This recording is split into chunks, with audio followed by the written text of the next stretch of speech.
We're having an emergency exercise because international aviation requirements mandate that international airports must conduct a full-scale emergency exercise every 2 years at most. We held a tabletop earlier this week, and that was held to discuss and fine-tune our plans of action for the full-scale emergency exercise. The ICAO, that's International Civil Aviation Organization, recommendations are that exercises are conducted to simulate all circumstances and scenarios experienced in real life. And it's been quite some years since we held a night exercise. We have had water-based exercises and daytime exercises, so we felt it was time to have another night exercise. The logistics involved will require the mobilization of support equipment, such as tents, to accommodate some of the functions. In this case, being a night exercise, we'll have lighting facilities.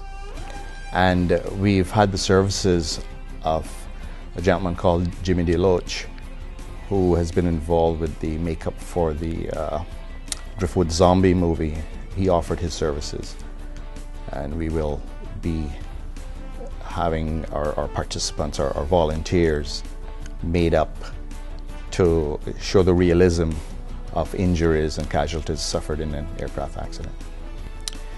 The participants are, of course, the Cayman Islands Airports Authority, its airline partners, emergency service responders such as 911, police, fire service, health services authority, hazard management, GIS, and in addition we have agencies like the National Roads Authority, Red Cross, Port Authority, the Customs and Immigration Departments as support agencies. We'll be testing internal and external communications of each agency, as well as the coordination between agencies, the response actions of the respective agencies, as well as the resources and the impact on the normal operations of the respective agencies that such an event would have. The EMS role, as obviously an integral part of the agency, has a significant role in disaster management and preparedness. We're tasked with the role of going into the field, assessing the circumstance, creating a safe environment, and creating an avenue to provide effective patient care. You know, there's different scenarios of emergencies, whether it's a mass casualty or a major incident, but there is a dynamic approach, and the dynamic approach is safety. You get there, you create a safe environment, you assess the circumstance, you assess what your needs are, and then you plan appropriately. The great thing is that we have dynamic people working in this field, both in the EMS department and health services. And there's constant revision of their emergency plans, disaster preparedness, hurricane preparedness. So at any given time, we're in direct contact and revision of our plans so we can act responsibly. Some of the things that we do in disaster management is a staging where we have a collection of the support agencies.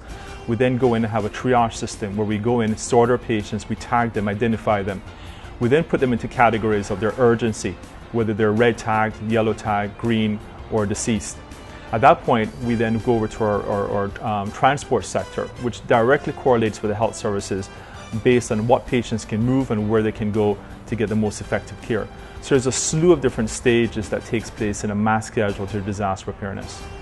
It's a policy within the aviation industry that one learns from aviation accidents the world over, and you import measures gleaned from whatever results or findings follow from such accidents, and you import those into your planning and into your procedural operations.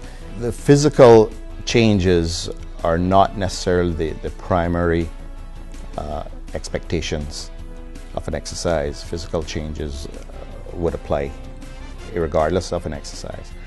The reason that we conduct exercises is to test our own, as the airport's own response and management of an emergency, and of course it tests also the involvement of our supporting participants, and to ensure that the response is as prompt and efficient as possible, with the ultimate goal being the protection of lives.